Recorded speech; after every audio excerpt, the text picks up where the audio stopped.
ایک دور دراز کے گاؤں میں ایک حکیم چلتا پھرتا کہیں سے آ نکلا اور اپنی دکان بنا کر بیٹھ گیا۔ اس گاؤں کے لوگوں کو علاج معالجے کی کوئی سہولت میسر نہ تھی، اس لیے اس کا کام خوب چل نکلا۔ کچھ ہی دنوں بعد حکیم نے یہ بات محسوس کر لی کہ ان سادہ لوح دیہاتیوں کے پاس میرے علاوہ کوئی معالج نہیں ہے، لہٰذا مجھے خوب فائدہ اٹھانا چاہیے۔ اب جیسے ہی کوئی گاہک اس کے پاس آتا، حکیم اس سے خوب پیسے بٹورتا اور دوا کے نام پر اس کو میٹھی گولیاں کوٹ کر دے دیتا۔ دیہاتیوں کا چونکہ اس پر یقین بن چکا تھا، اس لیے اکثر ان کو آرام بھی مل جاتا تھا۔ کرتے کرتے حکیم نے بہت سی دولت جمع کر لی۔ گاؤں میں ایک چالاک عورت رہتی تھی جس کو سارے گاؤں والے ماسی کہتے تھے۔ ماسی چلتی پھرتی ریڈیو تھی، ہر خبر پر نظر رکھنا اور پھر آگے پہنچانا اس کا پسندیدہ کام تھا۔ ماسی کی شروع سے ہی حکیم پر گہری نظر تھی۔ وہ جانتی تھی کہ یہ کوئی حکیم نہیں بلکہ فراڈیا ہے جو حکیم بن کر لوگوں کو لوٹتا ہے، لیکن اس کو حکیم کے خلاف کارروائی کرنے کا کوئی موقع نہیں مل رہا تھا۔ ایک شدید گرم دوپہر جب گاؤں کے سارے لوگ گھروں میں دبکے بیٹھے اونگھ رہے تھے تو ماسی اپنے گھر سے نکلی اور گرم لو سے بچتی بچاتی حکیم کے پاس پہنچ گئی۔ حکیم نے ماسی کو کچے مٹکے کا ٹھنڈا پانی پلایا اور آنے کا مقصد دریافت کیا۔ ماسی نے چور نظروں سے دائیں بائیں دیکھا اور حکیم کے کان کے پاس منہ لے جا کر بولی کہ مجھے مردانہ کمزوری ہو گئی ہے، کوئی اچھی سی دوا دے دو۔ حکیم کو ہنسی تو بہت آئی مگر وہ چھپا گیا۔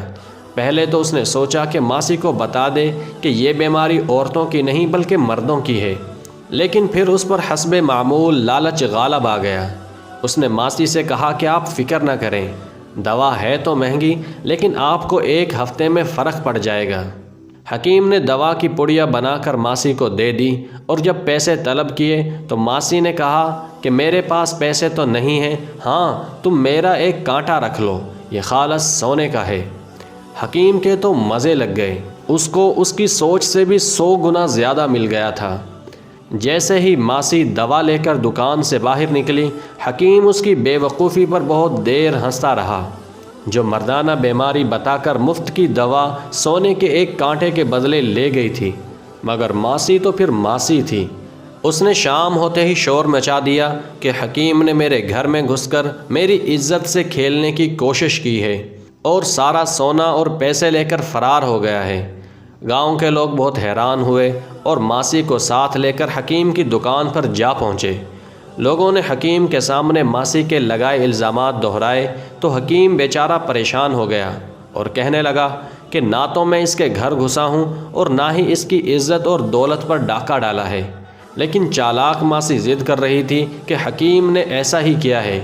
گاؤں والوں نے جب دکان کی تلاشی لی تو ماسی کا ایک کانٹا دکان سے برآمد ہو گیا، جبکہ اس جیسا ایک کانٹا ماسی کے پاس موجود تھا۔ اب حکیم مجرم ثابت ہو چکا تھا۔ حکیم نے اپنی صفائی میں کہا کہ یہ کانٹا میں نے ماسی کو دوائی دینے کے بدلے میں لیا ہے۔ جب لوگوں نے پوچھا کہ کون سی دوائی تو حکیم بولا کہ مردانہ کمزوری کی دوائی۔ بس پھر کیا تھا، حکیم کے چراغوں میں روشنی نہ رہی۔ چالاک ماسی نے نہ صرف حکیم کی ساری دولت ہتھیا لی بلکہ اس کو گاؤں والوں سے جوتے بھی پڑوائے۔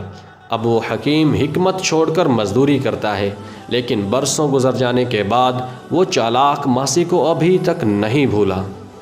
دوستو آج کی ویڈیو ہماری یہیں تک تھی۔ ویڈیو پسند آئی ہو تو اسے لائک اور چینل کو سبسکرائب ضرور کر دینا۔ ملتے ہیں اگلی ویڈیو میں، تب تک کے لیے اجازت دیجیے۔ اللہ حافظ۔